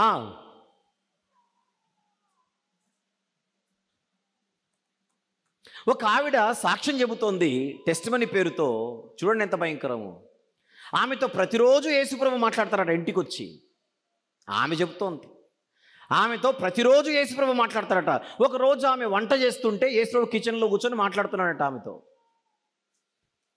పప్పు అంతా అయిపోయిన తర్వాత ఆమె టేస్ట్ చేస్తే ఉప్పు వేయలేదన్న విషయం తెలిసిందట. అప్పుడు యేసుప్రభు మీద సీరియస్ అయిపోతుందట, నేను ఉప్పు వేయలేదన్న సంగతి నువ్వెందుకు చెప్పలేదు నాకని. ఇది సాక్ష్యం.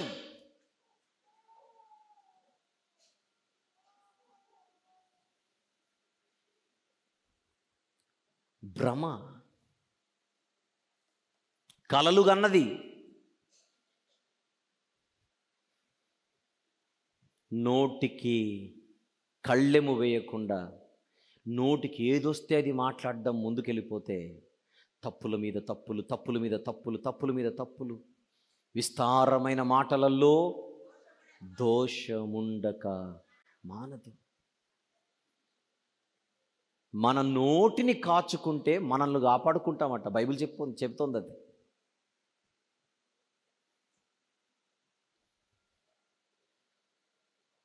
నీ మాటలు కొద్దిగా అంటే ప్రార్థన తక్కువ చేయమని కాదు, నువ్వు ఎంతసేపు మాట్లాడినా దేవునితో, ఎంతసేపు ప్రార్థన చేసినా అడగాల్సినవి అడగాలి. ఏది పడితే అది అడిగితే ఒప్పుకోడు.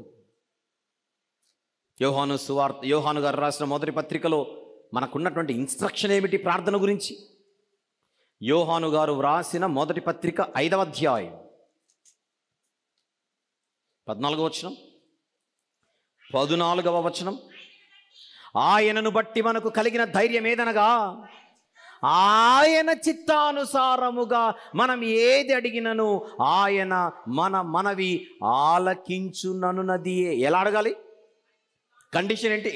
ఎలా అడగాలి? ఆయన చిత్తానుసారముగా అడగాలి. ఆయన చిత్తానుసారముగా అడగాలి. ఆయన చిత్తానుసారముగా. ప్రభువా, నువ్వు గనుక నాకు ఈ పని చేస్తే నీకు ఇంత ఇస్తాను. మొక్కుబడులలో చూడండి కండిషన్. నాకు గనుక నువ్వు ఇది జరిగిస్తే, ఇది గనుక నువ్వు చేస్తే ఏంటి? మొక్కుబడి. చేస్తేనే ఇస్తావా? అనుకుందాం చెయ్యడు. చేయకపోతే నేను ఎందుకు ఇస్తా? తొండి అనా అదేనా? అంటే దేవునికి మనం ఏమైనా ఇవ్వాలనంటే కండిషన్లా? ఆయన మనకి ఏదైనా చెయ్యాలా? అసలు ఆయన చెయ్యందేముంది? ఇంకేం చేయాలి? ఆయన కొరకు మనము చేసేది తక్కువ, మన కొరకు ఆయన చేసింది ఎక్కువ. ఇంకా దేవుడి నుంచి ఏదో కావాలి.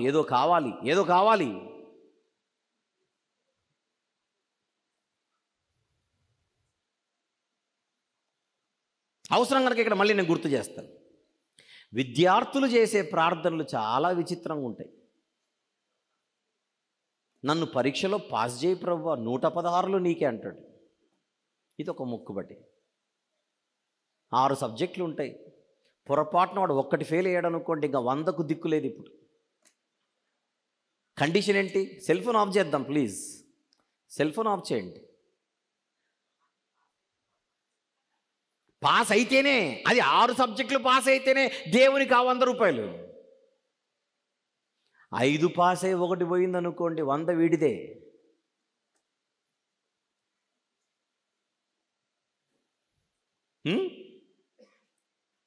ఇక కొంతమంది కొన్ని చోట్ల ఇప్పటికీ ఉంది. క్రైస్తవ సమాజం గురించి అడుగుతున్నా, ఫర్ యువర్ కైండ్ ఇన్ఫర్మేషన్. క్రైస్తవ సమాజం గురించే ఇప్పటికీ ఉండే ఒక మొక్కుబడి ఏంటో చెప్పన. ఒక మొక్కుబడి పేరు, ప్రభువా మేము అనుకున్నది కనుక నువ్వు జరిగిస్తే నా వెంట్రుకలన్నీ నీకే అంటాడు. ఒక మొక్కుబడి. ఏ వెంట్రుకలు? కత్తిరించినా పెరిగే వెంట్రుకలు. ఎంత తెలివి మానవుడిది! ఎంత తెలివి మానవుడిది! పెరిగే వెంట్రుకలు దేవునికి ఇస్తానంటున్నాడు. పెరగని వేలు ఇవ్వచ్చుగా, కట్ చేసి ఇవ్వడు. అమ్మో, వేలా?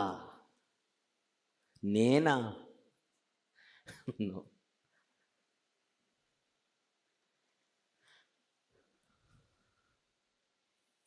ఎలా పడితే అలా. దేవా, నేను పరీక్ష సరిగా రాయకపోయినా రేపు పొద్దున ఎవరైతే నా పేపర్ దిద్దుతారో దిద్దే వాళ్ళ చేతిలో నీ చెయ్యెట్టి ప్రార్థన. దిద్దే వాళ్ళ చేతిలో నీ చెయ్యి పెట్టి ఏం చేయాలి? నా పరీక్ష పేపర్ నువ్వు పాస్ చేయి. ఏమిటి మాటలు? మనం తెలిసి తెలియక కొన్ని చాలా తప్పుడు మాటలు మాట్లాడేస్తుంటాం. అమ్మ నిద్ర రావట్లేదే అనింది బిడ్డ, ప్రార్థన చేసుకో అంటుంది ఆవిడ. మ్యాటర్ ఏంటో నాకు అర్థం కాలేదు, మీకు అర్థమేంటో చెప్పండి. నిద్ర రావట్లేదు అనింది, ప్రార్థన చేసుకో అంటే అర్థం ఏంటి? నువ్వు మోకరిల్లు కళ్ళు మూసుకో, కోమాలోకి పోతేనన్నాడు. ఇంకొక తల్లి చెబుతోంది, బైబిల్ చదువుకో. నిద్ర రావట్లేదు, బైబిల్ చదువుకో అంటే అర్థం ఏంటి? తీయగానే వస్తుంది నిద్ర తన్నుకుంటూ. నీకెలా తెలుసు మమ్మీ? ఎక్స్పీరియన్స్, అనుభవం.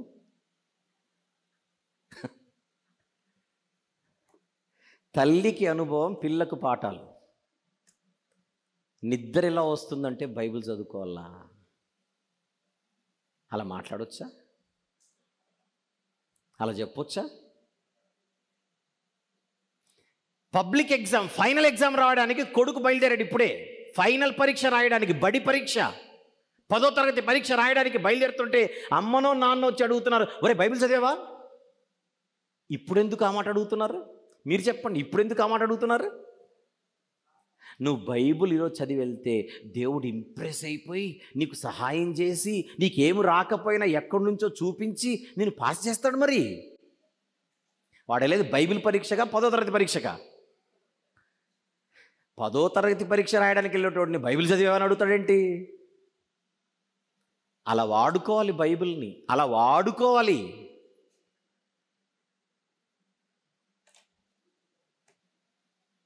కొందరు బైబిల్ చదవరు, రాత్రిపూట తలకాయ దగ్గర పెట్టుకుంటారు. ఎందుకో అడుగుదాం, ఎందుకు?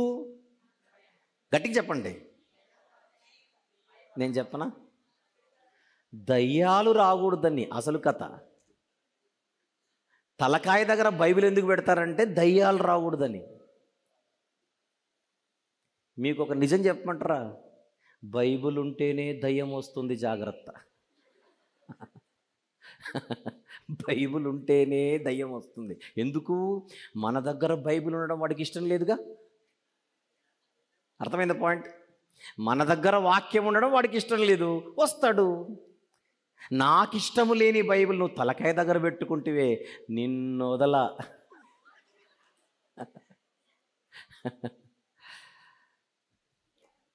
అంటే దేవునిని, ఆయన వాక్యాన్ని మనం ఎలా చూడాలో మనకు అర్థం కావట్లా. దేవుడిని, ఆయన మందిరాన్ని, ఆయన వాక్యాన్ని ఎంత గౌరవముతో, ఎంత భయభక్తులతో ఇది మన జీవితానికి సంబంధించినదో మనకు అర్థం కావట్లేదు. 3వ వచనం, విస్తారమైన పనిపాటుల వలన స్వప్నము పుట్టును, పెక్కు మాటలు పలుకువాడు బుద్ధిహీనుడు. అంటే నోటికి ఏదొస్తే అది మాట్లాడేయడం. ఇప్పుడు ఆలోచన లేకుండా మాట్లాడితే ఎన్నెన్నో కలలు, ఊహలు వచ్చేస్తాయి. డ్రీమ్స్, పగటి కలలు. చేసేదేముండదు, మాటలు ఎక్కువ, చేతలు తక్కువ. కొంతమంది మాటల్లోనే మేడలు కట్టేస్తుంటారు.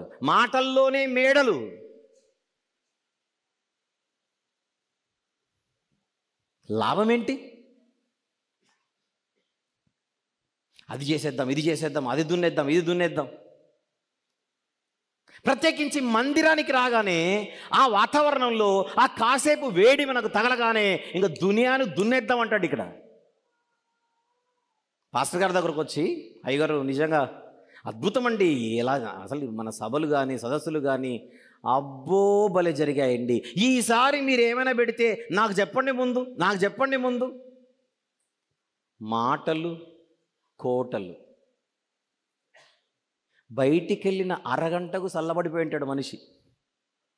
ఈ వేడిలో ఎక్కువ చెప్పాడు, ఈ ఆవేశంలో ఎక్కువ చెప్పాడు. అయ్యగారు అది చేద్దామండి, అయ్యగారు ఇది చేద్దామండి. మీరు బాగా గమనించండి, ఎక్కువ మాట్లాడేవాడు తక్కువ పని చేస్తాడు, ఎక్కువ పని చేసేవాడు ఎక్కువ మాట్లాడు. అది చేసేద్దాం, ఇది చేసేది ఏముండదు, ఉత్తిదే. దేవుని మందిరములో రకరకాల ప్రజలు. ఇలా ఉండకూడదు. ఇలాంటి వాళ్ళు కనబడుతున్నారు సూర్యుని క్రింద, మందిరములో కనబడుతున్నారు. కానీ మందిరములో కనబడుతున్న వారి ప్రవర్తనలు బాగోట్లేదు, వ్యర్థం. నంబర్ 2, వాళ్ళు వినడం సరిగా ఉండట్లేదు, వ్యర్థం. నంబర్ 3, వారు చేసే పనులు బయట బాగలేవు, కానీ ఆరాధనకు వచ్చి ఆరాధించేస్తున్నాం అనుకుంటున్నారు దేవునిని, వ్యర్థం. నంబర్ 4, మాటలు.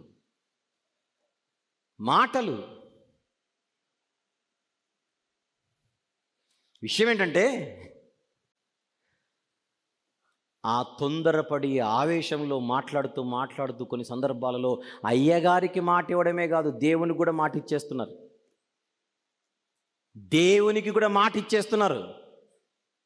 ప్రభువా ఇది చేసేస్తాను, ప్రభువా అది చేసేస్తాను, ప్రభువా. ఆవేశములో దేవునికి వాగ్దానాలు చేస్తున్నాం. ఒక్క మాట చెప్పనా ఇది వెంటనే అర్థం కావడానికి? మేమెప్పుడు వాగ్దానాలు చేసాము దేవునికి అని మనం అనుకుంటాం. డిసెంబర్ 31 రాత్రి చేసాము ఒకసారి. ఏమని రేపు న్యూ ఇయర్, రేపటి నుంచి రోజు బైబిల్ చదవాలి నేను, రేపటి నుంచి రోజు బైబిల్ చదవాలి. నిర్ణయం దేవుని మందిరంలోనే, దేవుని దగ్గరే. 3 రోజులు చక్కగా చదువుతారో లేదో డౌటే. డిసెంబర్ 31 రాత్రి దేవుని విషయంలో ఆత్మీయ జీవితానికి సంబంధించి మనం తీసుకునే నిర్ణయాలను వారానికే గాలి కొదిలేసిన దాఖలాలు ఎన్ని లేవు. ప్రార్థనలలో సింపుల్గా ఇచ్చేస్తున్నాం దేవునికి, సింపుల్గా ఇచ్చేస్తున్న మాట.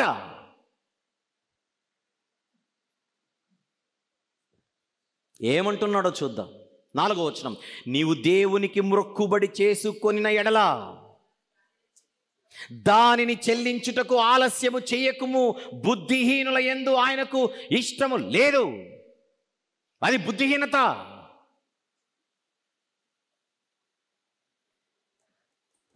విషయం చెప్పనా, దేవునికి మాటిచ్చి నిలబెట్టుకోకపోతే అది దేవుడు ఎంత సీరియస్గా తీసుకుంటాడో ద్వితీయోపదేశ కాండంలో చూద్దాం. 23వ అధ్యాయం క్షమించండి, ద్వితీయోపదేశ కాండము 23వ అధ్యాయం,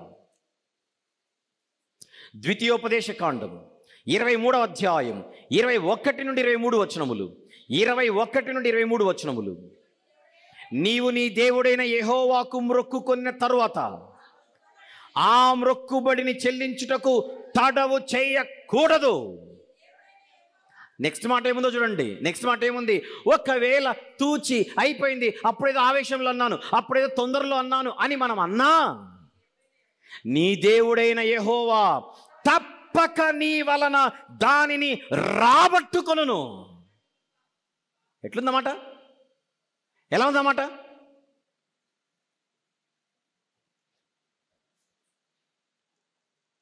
వెనక ముందు ఆలోచించకుండా నా దగ్గర నువ్వెందుకు నోరు జారావు? వెనక ముందు ఆలోచించకుండా నాతో మాట్లాడేటప్పుడు 1కి 4 సార్లు, 1కి 10 సార్లు, 1కి 100 సార్లు ఆలోచించకుండా ఎలా ఇచ్చావు మాట? నీవు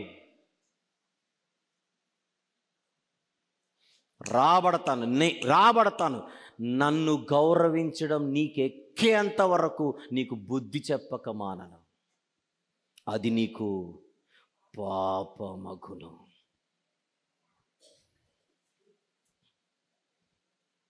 నీవు మ్రొక్కు కొనని ఎడల నీ ఎంత పాపం ఉండదు. నీ పెదవుల నుండి బయలుదేరిన మాటను నెరవేర్చుకొని నీ దేవుడైన యెహోవాకు మ్రొక్కు కొనిన ప్రకారము నీవు నీ నోట పలికినట్లు, చెప్పండి మళ్ళీ మాట, నీవు నీ నోట పలికినట్లు స్వేచ్ఛార్పణను అర్పించాలి. స్వేచ్ఛార్పణను అర్పించాలి. అది నువ్వు మాట ఇచ్చావు, అది నువ్వు మాట ఇచ్చావు. సంఖ్యాకాండం 30వ అధ్యాయం తీద్దాం. సంఖ్యాకాండము 30వ అధ్యాయం మొదటి నుంచి. మోషే ఇశ్రాయేలీయుల యొక్క గోత్రాధిపతులతో ఇట్లా నేను, ఇది యెహోవా ఆజ్ఞాపించిన సంగతి, ఒకడు యెహోవాకు మ్రొక్కు కొనిన ఎడలా, లేక తాను బద్ధుడగుటకు ప్రమాణము చేసిన ఎడలా, అతడు తన మాట తప్పక తన నోట నుండి వచ్చినదంతయు నెరవేర్చవు అలెను. ఎందుకు ఇంత స్ట్రిక్ట్ చెప్తున్నాడు? ఎప్పుడైతే మనము నోరు తెరిచి దేవునికి ఒక మాట ఇస్తామో అది మనపై శాసనంగా మారిపోతుంది. నేను అంటున్నాను, శాసనంగా మారిపోతుంది. అది నెరవేర్చాల్సిందే. దాన్ని ఏమంటారో చెప్పనా? స్వీయ విధి చట్టము. ఏ చట్టం అది? స్వీయ విధి చట్టము. సెల్ఫ్ ఇంపోజ్డ్ లా. ఏమి లా అది? Self imposed law on the screen. చూడండి, దేవుని ఎదుట మనము నియమించుకున్న, మనము మాటిచ్చిన మాట,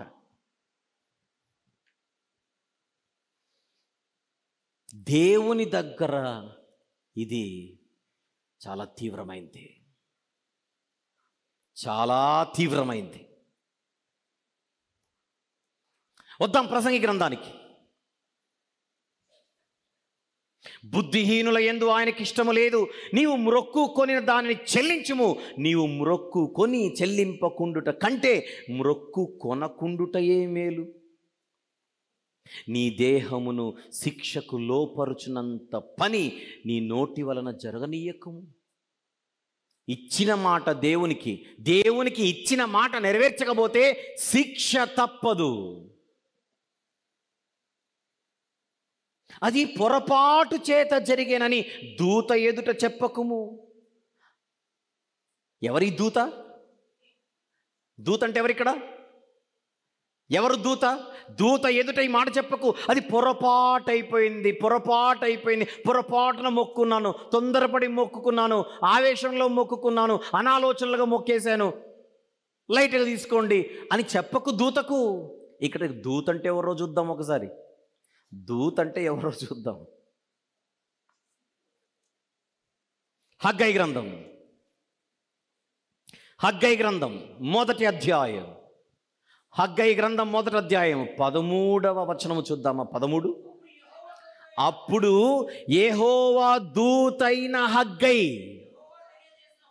ఎవరిక్కడ దూత? సేవకుడు. మలాకి గ్రంథం 2వ అధ్యాయం, మలాకి గ్రంథము 2వ అధ్యాయము 7వ వచనం. 7. యాజకులు సైన్యములకు అధిపతియగు యెహోవా దూతలు. సేవకులు, దూతలు.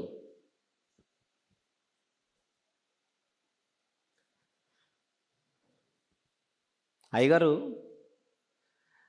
మీరంటూ నెక్స్ట్ టైం ఏమైనా మీటింగ్ చేస్తే, ఎగ్జాంపుల్ చెప్తాను అర్థం కావడానికి, నెక్స్ట్ టైం మీరు మీటింగ్ చేస్తే నేను ఇది చేస్తానండి అంటారు. అనరా? అంటారు. అన్నోళ్ళు కనబడరు. పాపం అయ్యగారు ఇంతమంది మాట ఇచ్చారు కదని ఏదో సభ ప్లాన్ చేసుకున్నాడు. ఇంతమంది మాట ఇచ్చారు కదని అయ్యగారు మంచి సువార్త సభను ఏదో ప్లాన్ చేసుకున్నాడు. సువార్త సభ చేద్దామని అందరూ అనుకున్నారు. సువార్త సభ పెడితే తలా ఒక చెయ్యి వేస్తామని 10 మంది మాట ఇచ్చారు. 10 మంది మాట ఇచ్చారు కదా అని అయ్యగారు పని పెట్టుకున్నాడు. పని పెట్టుకున్న తర్వాత 10 మంది లేరు. మళ్ళీ ఆ రోజు మాట ఇచ్చారుగా, ఇచ్చాము అవలేదు, మరి ఎంత సింపుల్గా ఇచ్చాము అవలేదు, మరి కుదరలేదు, మరి అప్పుడేదో అన్నామండి, అప్పుడు పరిస్థితి వేరు, ఇప్పుడు పరిస్థితి వేరు. అంటే మాటిచ్చినా నెరవేర్చకపోయినా పర్వాలేదు అనేది మన నైజం. రాబట్టుకుంటానంటున్నాడు దేవుడు. ఎలా రాబట్టుకుంటావు ప్రభువా? ఎలా రాబట్టుకుంటావు ప్రభువా? చూస్తావుగా.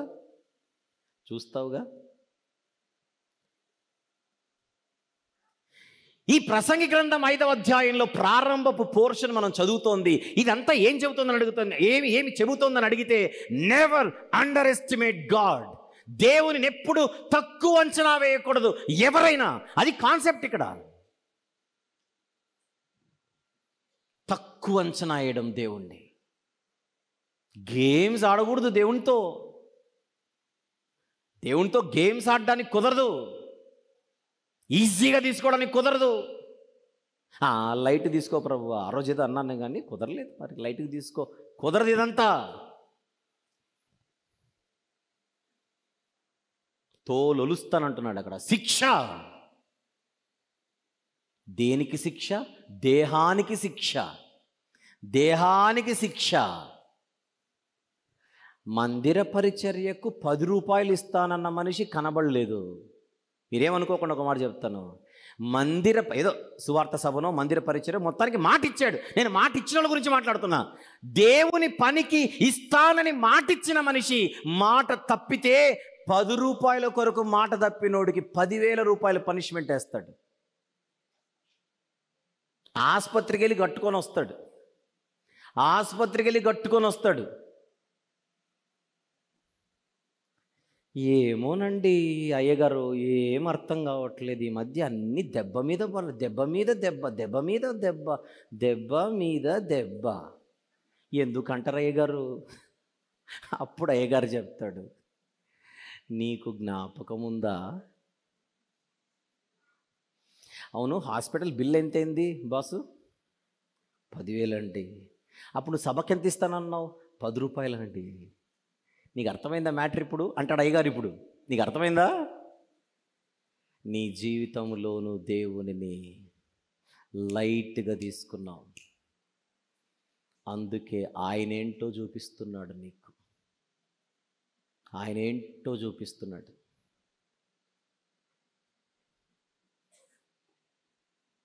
దేవునిని ఘనపరచుట. ఇంకొకటి చెప్పనా? దేవునికి ఇద్దామని దేవునికి ఇస్తానని మనం అనుకున్న తర్వాత ఆయనకి ఇవ్వడంలో మనం ఫెయిల్ అయితే గుర్తుపెట్టుకుందాం, ఆయన తన దెబ్బను మన చేతి పనుల పైన వేస్తాడు. నోట్ దిస్ పాయింట్, మన చేతి పనుల పైన వేస్తాడు. ఏమి చేసినా వర్కౌట్ అవ్వదు. చేస్తుంటాం చేయి నొప్పే, రిజల్ట్ రాదు. చూద్దాం కింద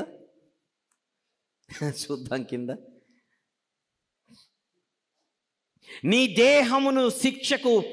దేహమును శిక్షకు లోపరుచునంత పని నీ నోటి వలన జరగనీయకము, అది పొరపాటు చేత జరిగినని దూత అంటే సేవకుని ఎదుట చెప్పకుము.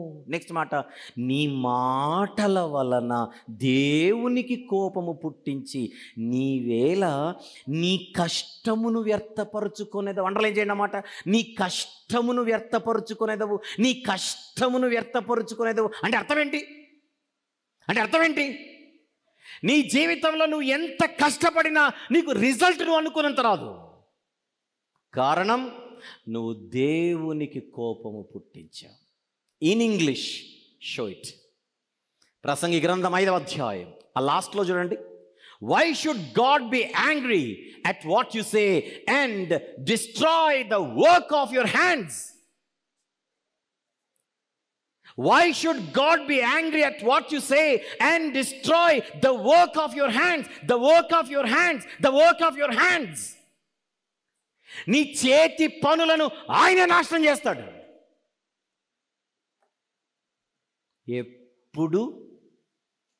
ఎప్పుడు మనము దేవునిని లైట్గా తీసుకుంటే, క్యాజువల్గా తీసుకుంటే, ఈజీగా తీసుకుంటే, ఏముందిలే అన్నట్టు వ్యవహరిస్తే,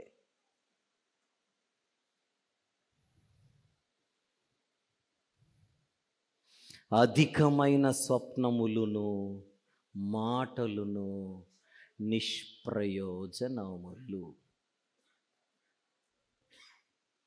గుంటూరులో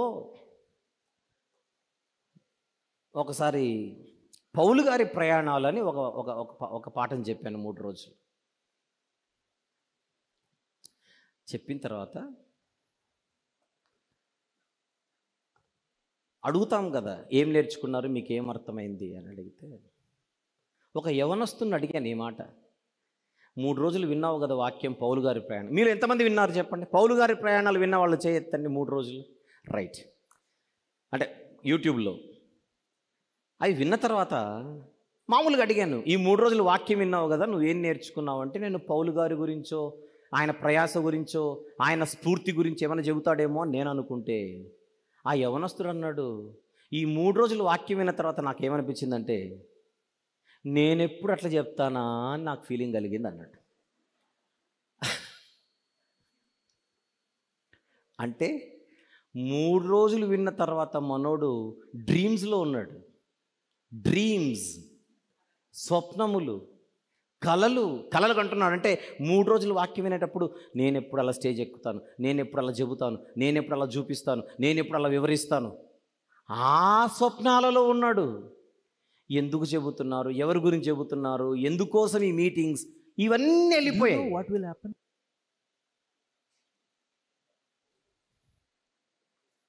నిష్ప్రయోజనం.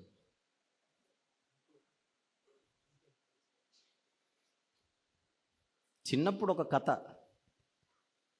కొబ్బరి చెట్టు ఎక్కాడట ఒకడు కొబ్బరి బొండం తెప్పడానికి. ఒక 4-5 కొబ్బరి బొండాలు. కొబ్బరి బొండం తెంపడానికి చెట్టెక్కినోడు చెట్టెక్కిన తర్వాత ఆలోచించడం మొదలుపెట్టాడు.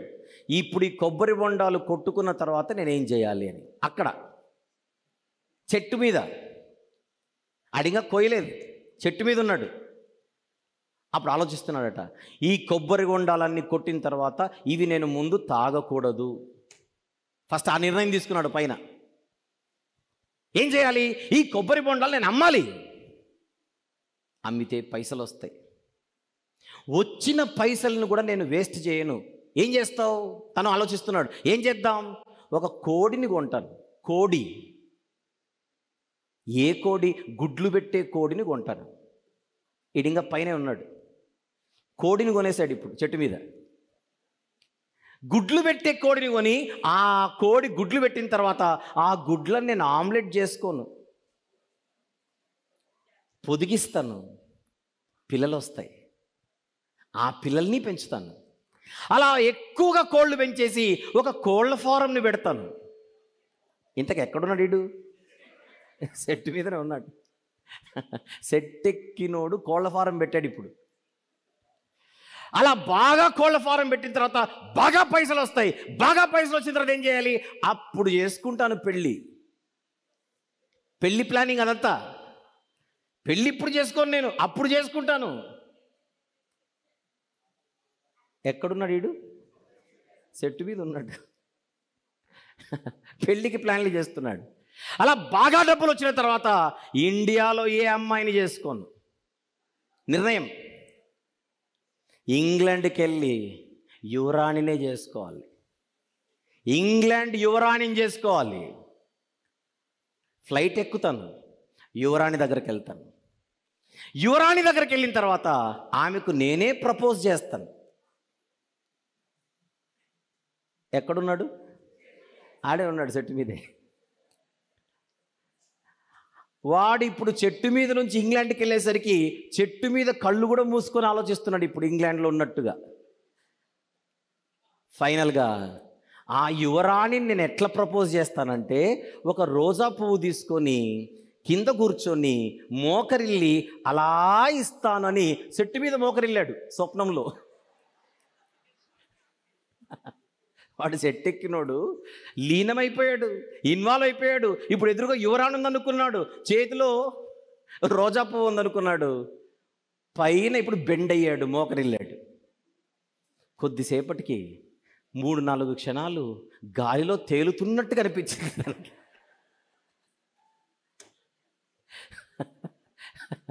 ఏ బొక్క ఎక్కడ ఎరిగిందో, ఏ ఎముక ఎక్కడ ఇరిగిందో వాడికి తెలియదు ఇప్పుడు.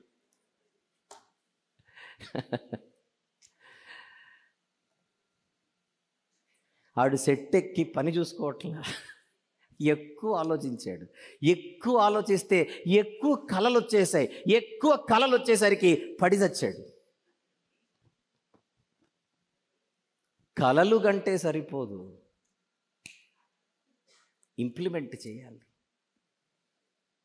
అధిక స్వప్నములును, నెక్స్ట్ మాటలును నిష్ప్రయోజనములు. మనం కూడా పెద్ద పెద్ద నిర్ణయాలు తీసుకుంటాం, పెద్ద పెద్ద నిర్ణయాలు. ఈ 6 నెలల్లో నేను బైబిల్ పూర్తి చేస్తానండి, పెద్ద మాట అది. 6 నెలలలో 6 అధ్యాయాలు చదవండి, తర్వాత దేవుడు చూసుకుంటాడు. దుమ్ము పట్టిపోయి ఉంటుంది ఒక్కొక్కరి బైబిల్. ఆదివారం దులుపుకుంటే కానీ దుమ్ము పోదు. లేదు, నో సీరియస్నెస్.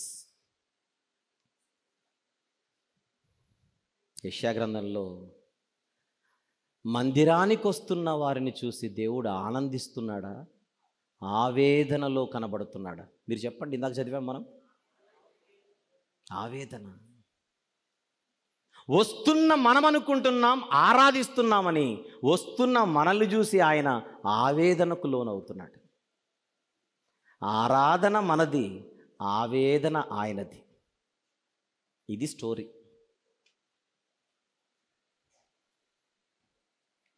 మార్కు సువార్త, చివరిగా మార్కు సువార్త 7వ అధ్యాయం. మార్కు సువార్త 7వ అధ్యాయం. అందుకు ఆయన 6వ వచనం. మార్కు సువార్త 7వ అధ్యాయము 6-7 వచనములు. అందుకు ఆయన వారితో ఇలాగ చెప్పాను, ఈ ప్రజలు పెదవులతో నన్ను ఘనపరచుదురు గాని వారి హృదయము నాకు దూరముగా ఉన్నది. వారు మానవులు కల్పించిన పద్ధతులు దేవోపదేశములని బోధించుచు నన్ను వ్యర్థముగా ఆరాధించుదురు. అది రిపోర్ట్. పాత నిబంధనలో కూడా ఇశ్రాయేలీల సంఘము గురించి చెప్పబడుతున్న మాట ఏంటో చూద్దాం. 78వ కీర్తన 37వ వచనం. 78వ కీర్తన 37వ వచనం. నోటి మాటతో వారు ఆయనను ముఖస్తుతి చేసిరి, తమ నాలుకలతో ఆయన యొద్ద బొంకిరి. స్తుతి చేశారు, మాటిచ్చారు, బొంకారు. ముఖస్తుతి. ఏ ఆరాధన అన్నాడు దీనిని ప్రభు? మార్కు సువార్త 7వ అధ్యాయంలో ఏ ఆరాధన అన్నాడు? వ్యర్థమైన ఆరాధన. అంటే ఆరాధనలలో 2 రకాలు ఉన్నాయా? నిజమైన ఆరాధన, వ్యర్థమైన ఆరాధన. ఘనమైన ఆరాధన, ఘనము కాని ఆరాధన. ఈరోజు ఏ ఆరాధికులం మనం? వారానికి ఒక్కరోజు 4 గోడల మధ్యకు వచ్చి 1-2 గంటల సేపు కూర్చొని నేను ఆరాధించేసాను, వెళ్ళిపోయానని మనకి ఇష్టం వచ్చినట్టుగా బతికితే ఆనందించేవాడు కాదు మన దేవుడు. పరిశుద్ధులుగా బ్రతకాలనేది ఆయన కోరిక. 1-2-3 గంటలు మాత్రమే కాదు, మన బతుకంతా పరిశుద్ధంగా దేవునికి చూపిస్తూ ఆయనను మనము ఆరాధించాలి. నేను ప్రార్థన చేసే ముందుగా ఒక పాట చూద్దాం స్క్రీన్ మీద. ఇంతవరకు మనం విన్న ఈ మాటలన్నిటిని మనసులో పెట్టుకొని పాఠ రూపములో వస్తున్న ఈ ఆత్మీయ పాఠాన్ని చూద్దాం, ఆలకిద్దాం, ఆలోచిద్దాం. On the screen please play.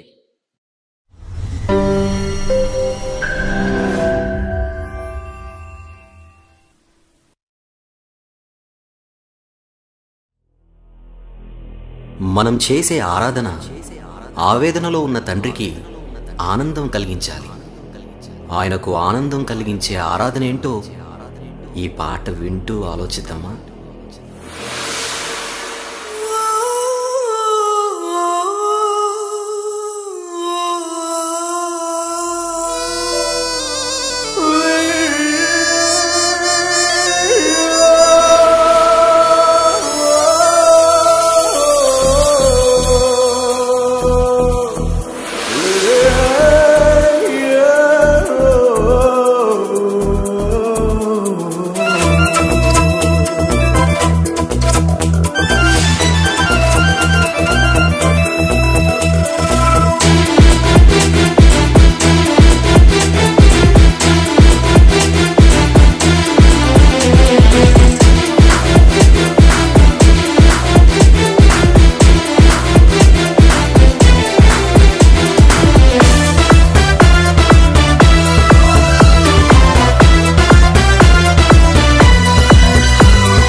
ఆరాధన నీవు చేయునది, ఆవేదన తండ్రిలో ఉన్నది.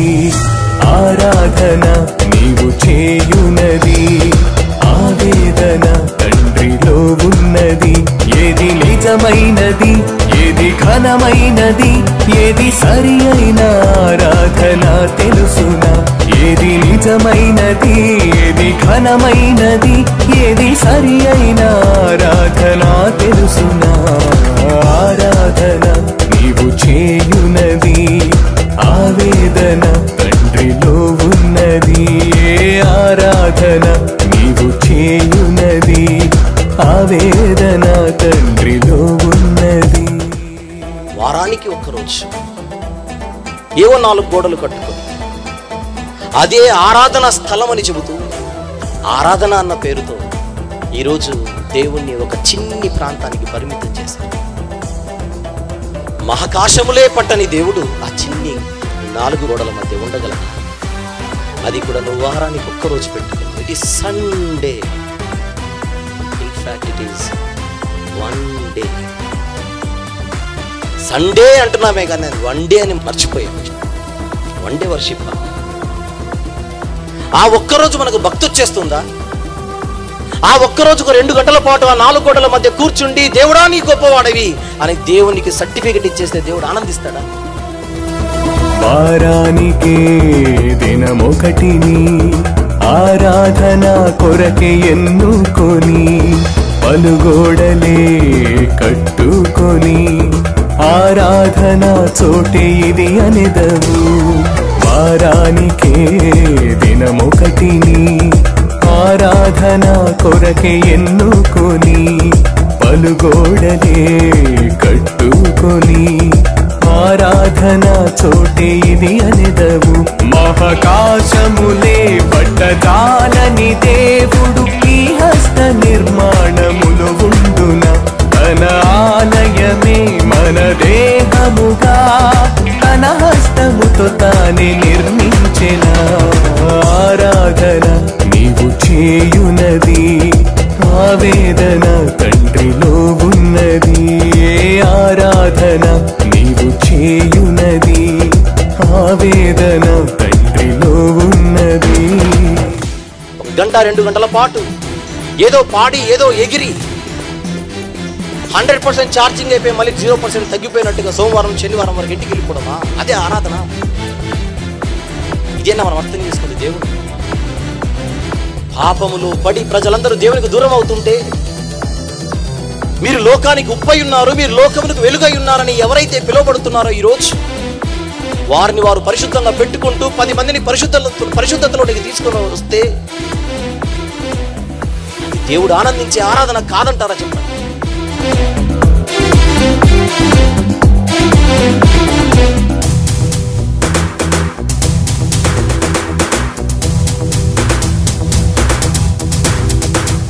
పాపములో పడినరులందరూ పరిశుద్ధతే కోల్పోయిరి. బ్రతుకిచ్చిన తండ్రికి ఆవేదనే కలిగించిరి. పాపములో పడినరులందరూ పరిశుద్ధతే కోల్పోయిరి. బ్రతుకిచ్చిన తండ్రికి ఆవేదనే కలిగించిరి. పరిశుద్ధుడిగా ఓ క్రైస్తవుడా బ్రతకాలి తన ఎదుట తన చిత్తమే తనకానందమే నీవు కలిగించితే అది కాద నిజమైన ఆరాధన. ఆరాధన నీవు చేయునది, ఆవేదన తండ్రిలో ఉన్నది. ఆరాధన నీవు చేయునది, ఆవేదన తండ్రిలో ఉన్నది. ఈయనే నా ప్రియమైన కుమారుడు, ఈయన ఎందు నేను ఆనందించుతున్నాను అన్నాడు.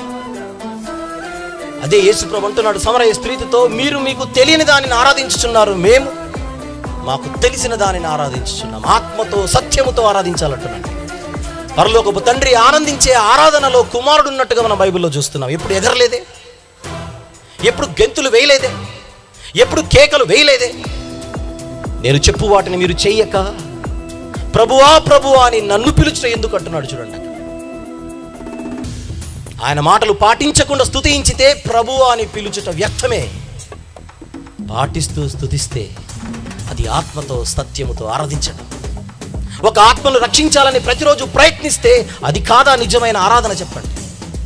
ఈయనే తన ప్రియ పుత్రుడని, తనలోనే ఆనందం తనకుందని, నిజమైన ఆరాధన తండ్రికి క్రీస్తేసు ప్రభులోనే దొరికిందని. ఈయనే తన ప్రియ పుత్రుడని, తనలోనే ఆనందం తనకుందని, నిజమైన ఆరాధన తండ్రికి క్రీస్తేసు ప్రభులోనే దొరికిందని. తన మాటలనే నీవు పాటించితే నిజమైన ఆరాధన నీదిలే. పాటించకనే నీవు స్తుతించితే ప్రభువాని పిలచుట వ్యర్థమే. ఆ మాటలనే నీవు అందించితే ఆత్మతో సత్యముతో ఆరాధనే. ఆత్మలను రక్షించాలని ప్రయత్నిస్తే ప్రతిరోజు ఆరాధనే. ఆరాధన నీవు చేయునది, ఆవేదన తండ్రిలో ఉన్నది. ఆరాధన నీవు చేయునది, ఆవేదన తండ్రిలో ఉన్నది. ఏది నిజమైనది, ఏది ఘనమైనది, ఏది సరి అయిన ఆరాధన తెలుసునా? ఏది నిజమైనది, ఏది ఘనమైనది, ఏది సరి అయిన ఆరాధన తెలుసునా? ఆరాధన నీవు చేయునది, ఆవేదన తండ్రిలో ఉన్నది. ఆరాధన నీవు చేయునది, ఆవేదన తండ్రిలో ఉన్నది.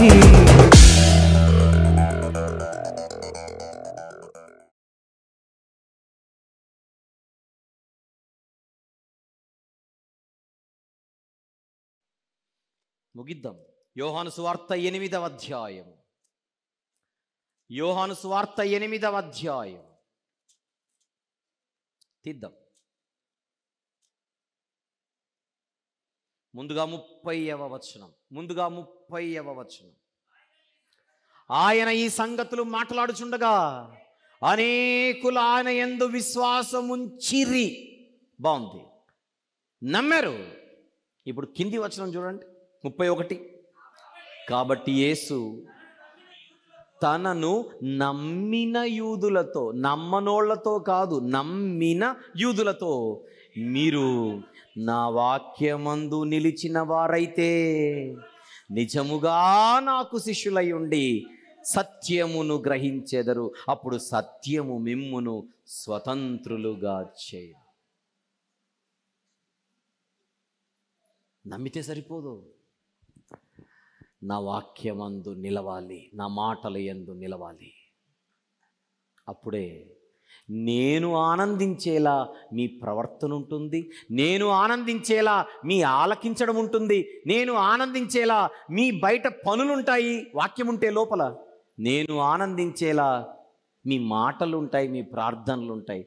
నేను ఆనందించేలా మీ మొక్కుబడులు ఉంటాయి. మొక్కువద్దని చెప్పట్లేదు నేను ఇక్కడ. దేవునికి ఏం మాట ఇవ్వకండి, దేవునికి ఏం మొక్కుబడులు చేయకండి అని చెప్పట్లేదు. తొందరపడి అనాలోచనలుగా చేసి అనవసరంగా దేవుని ఉగ్రతకు లోనవడం కంటే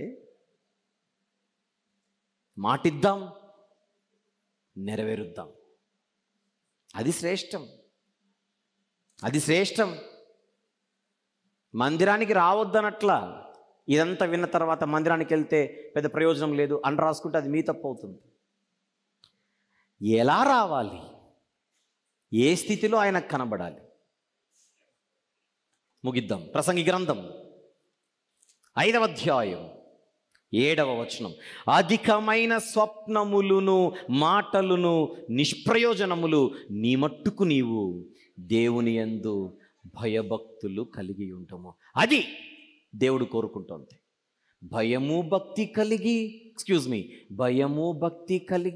ప్రవర్తించాలి, భయము భక్తి కలిగి ఆలకించాలి, భయము భక్తి కలిగి బయట మన పనులు చేసుకోవాలి, దేవుని యందు భయము భక్తి కలిగి మాట్లాడాలి, ప్రార్థించాలి, దేవుని యందు భయము భక్తి కలిగి ఆయనకు మాట ఇవ్వాలి. ఇచ్చిన తర్వాత దానిని నెరవేర్చాలి. చెప్పండి అందరూ. మన ప్రవర్తన దేవుని యందు భయము భక్తి కలిగి ఉండాలి. నెంబర్ 2, ఆలకించాలి. అంటే భయము భక్తి కలిగి ఆలకించాలి. నెంబర్ 3, ఆయన యందు భయము భక్తి కలిగి మనము చేసే పనుల్లో ఉండాలి. ఆయన యందు భయము భక్తి కలిగి మన ప్రార్థనలు మన మాటలు ఉండాలి. ఆయన యందు భయము భక్తి కలిగి మన వాగ్దానాలు ఉండాలి. అది నిజమైన ఆరాధన.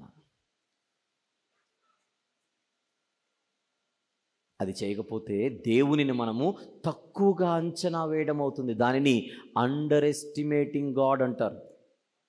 గుర్తుండడానికి అది కూడా రాసుకోండి.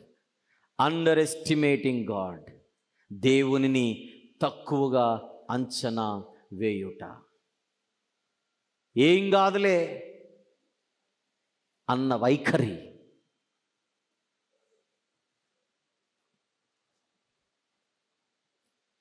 గ్రంథ విభజన. ప్రసంగి గ్రంథం 12 అధ్యాయాలు, 5 ప్రధాన భాగాలు. ప్రస్తుతం మనం 2వ ప్రధాన భాగంలో ఉన్నాం. 3, 4, 5 అధ్యాయాలు.